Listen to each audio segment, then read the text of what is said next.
Giêsu tiền đến biển đông na thằng bố ông in phá tiền Galilee gama kopi pakhat Nazareth Yesun pathian và sốt sa digal chu on sola wasal pakhat amin Joseph Tichun azi dingala khamsa David sonami nuwa king tho kinachun honga zi nuwa king tho min chu Maria hi Tichun và sốt sa chu ingin honga Jibay ng masakit aluto, lalparang ini.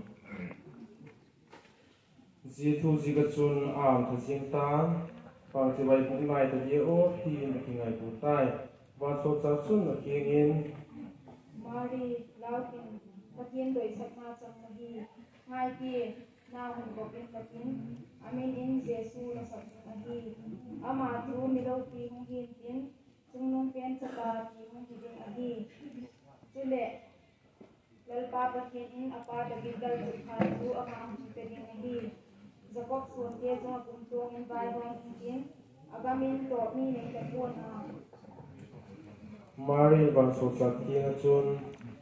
Ang ating token namin, zibul to bang tinutay nga hem. vaso chachun nakingin Hagaw ting thau la chungin hung in tin sungnong pen ki thei na chun hung ye ku in tin je chun naw hung pin din chule ting thau ki na chule patien cha party na chule la chana nu Elizabeth in le tie hung in na obok tai chi ahi aki se ko kha tu thai hi athabuk na hi tai patien ading in bang ma ahi thei lo um lo hi Mari chun Lalpa sumno kahi, natubol kun katungin tungtahin. Tichun vaso chachun nasitay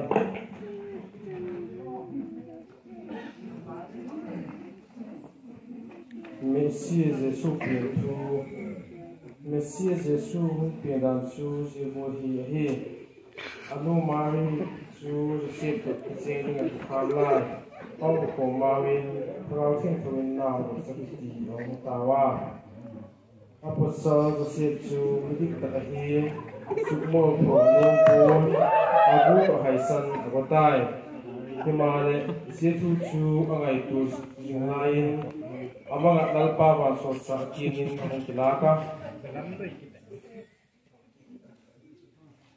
Joseph, David chapa, Mari chu kitchen pilaukin, alaw chu thagaw ting thong sa kahi, chapa hingin amin say sula sa ding ahin.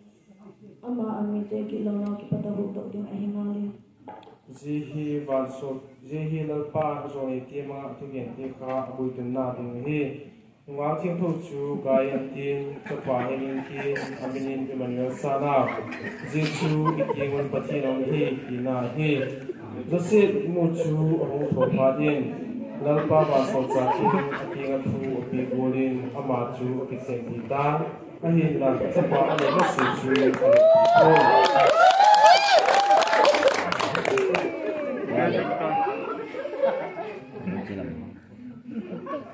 Jesu pintu Zihon chun deng pa rasa chun kampung pisi dona dengan min ziklu tuntu pin Jesu suri kama kuini kamu ka apan laya amin nama sepen chu hi mizo si chu min kumdingin abaw ko chitin chiwa Yosef le David insung mi suante la kami hi zikin Galili kama mazay kopi katsun Aji kama David kopi Benjamin Azia Aji hosa mare chu Chun Azitawa Aji taka ong sungo chun anaw ni chu ong hunta Ichun Achapa masapen chu ong pientan Now to la punin atuma ko buka awan pa lo sigin kanan kumin sirtai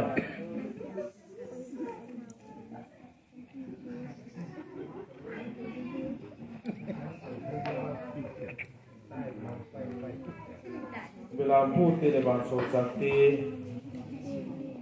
Jitu macun Bilang sakti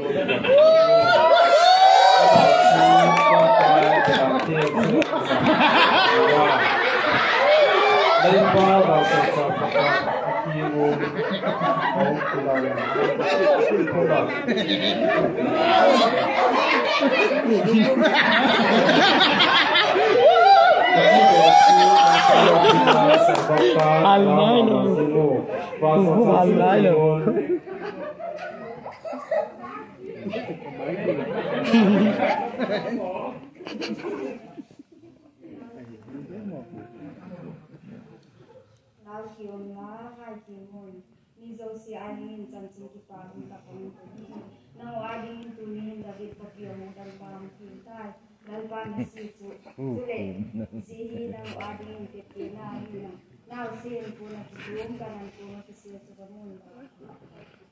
Sule thangat in ba so saking achun vaniti hongun pathian panala ahun sawa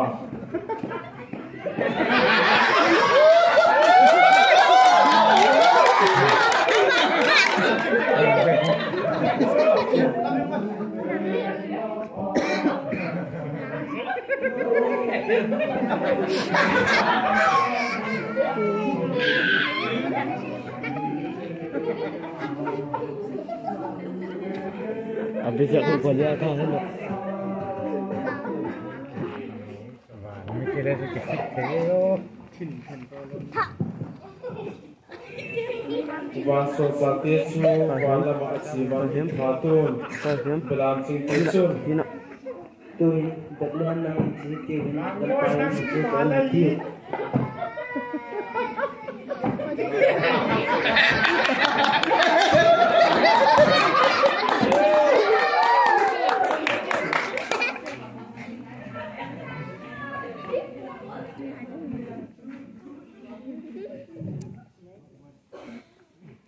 tisun kin takin abasiwa mari to joseph to karan kuna kuna nau sen chu apamuwa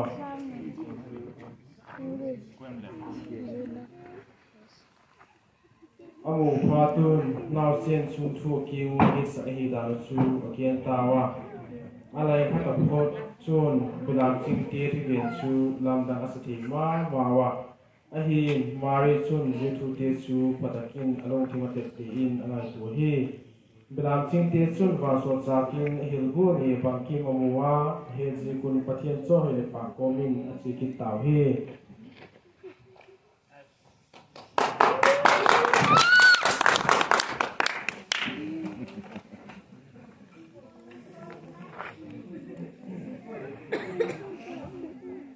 mi pilte vena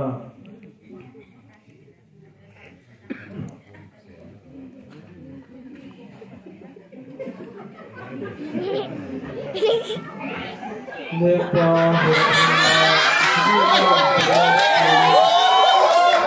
Jesu pinin solama mi pilte sesere ho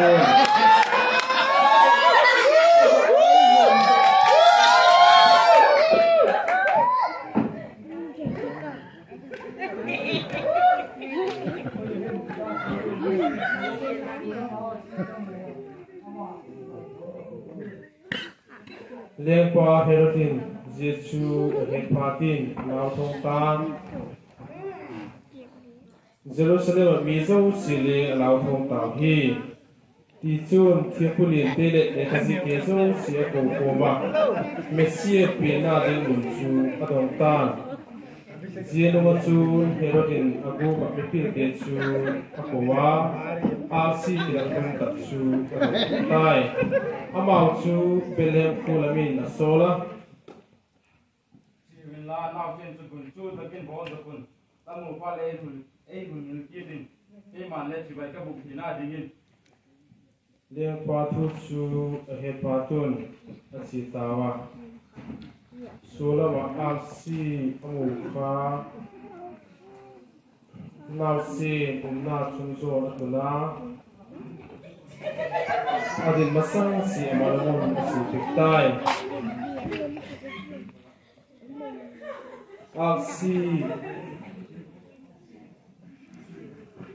Aksi Kisoltai Ti Amu Patun Akipak Mawa Insung Aluo anu mari tok nau sen chu amuwa bokupin sibai abuko ago bonte hongin kipana chinti sana dego ora tiwa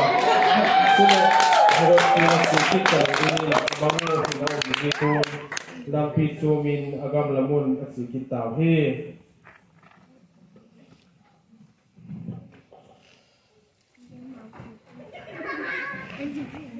Dia sản xuất chúng ta cả drama của nó thổi thì